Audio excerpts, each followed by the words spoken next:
I hope you understand that you represent an origin.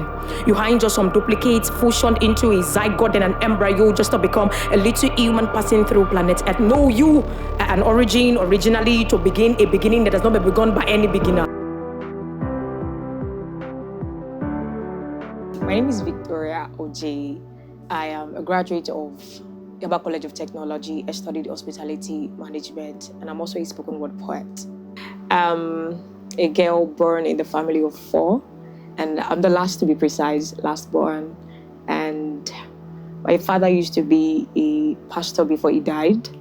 And at that tender age, at the age of 16, when I lost my dad, I had to struggle and be a better version of myself.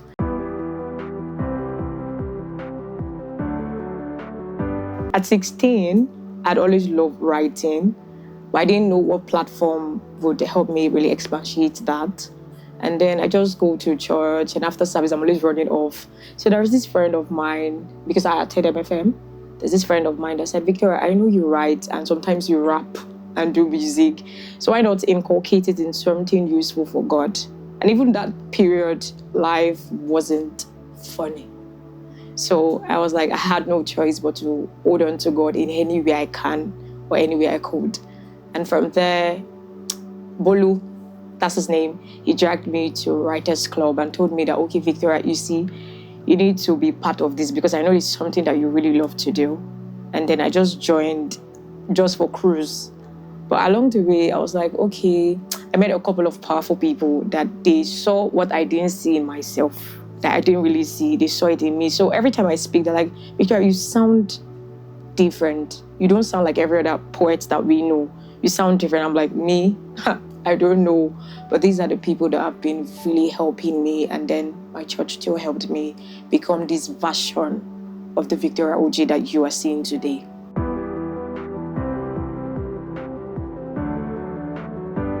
I was formerly in the choir, because my mom used to be a very big figure in the choir in church. Like, she's very popular. So she wanted me to be along that path. And me, I love music though, but it's not really my thing because my church majorly are based on classical, and I have trouble doing that, a big time trouble. So most time I go there and I'm lost and I'm like, what are we doing here? What are we doing here? But when I said I was struggling to be part of it, even at some point, they just found something in me, and I think I led something for the first time because of my voice too. But I just knew I love singing, but it's really not my thing per se. And so I had to do a change because I felt like I can't be going to church and not do anything for God. And that was what now led me leaving the choir part, or being a choir, and then going being a poet. And I will tell you, this journey has been so good because people like Stephanie Ugo, she's one of the person I would say God has used immensely for me to become this version of the Victoria Ojay I am today, because she actually drilled the hell out of me. Like, sometimes I think I write the most beautiful poem, and she comes and says, what's this trash you wrote? Mama, remove all those. This one doesn't sound. No one removes this. And then your beautifully constructed poem becomes junk in a jiffy. But then I noticed that was just to push me to become better. And that was how I was like, okay, this is the part that whenever I'm doing it, it is effortless. Like, I don't struggle doing it. And I'm someone that, even without me, if I'm alone, I'm always practicing. I might be talking to the mirror. That's how in love I am with poems. So every minute you catch me in the room, maybe talking to myself or talking to the mirror or writing something. And so I knew that this part is one part that I need to focus on. And that's what led me to being a poet today.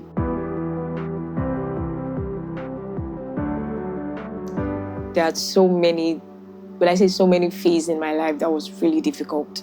If you know what it means not to have a father and not to have somebody that is really ready to support you, then you know what it is to be.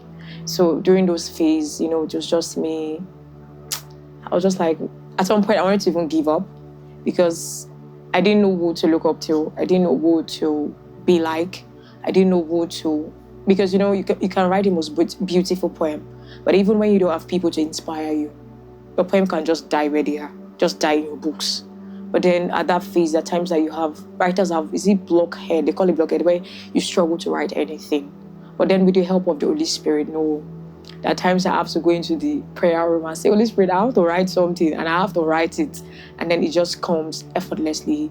And there are times that you might write the most beautiful piece. You're not even inspired to share it because in your head, you're like, how does this sound? People say you're forcing your lines. People say, what junk did you just write? So there are times that those voices just speak to you. You know, those voice of impossibilities that you can't do it, or you have written trash, or nobody wants to hear you.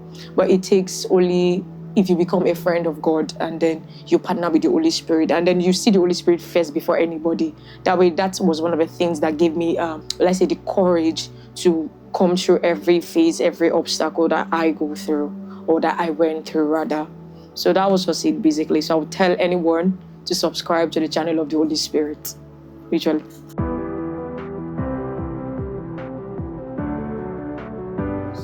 Yes, I have pieces on TikTok, on IG, and some on Facebook using the same name. You can reach me through any of those platforms. I'm using my normal name, that's Victoria_Ojay.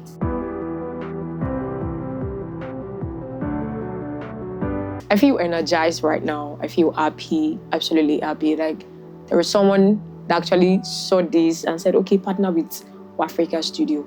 And I think for you to be the best and beat the best in anything that has to do with sound, I think Waffrika Studio is the best because they have everything that it takes for you to be the best version of yourself. There is this ease that comes with working in the studio.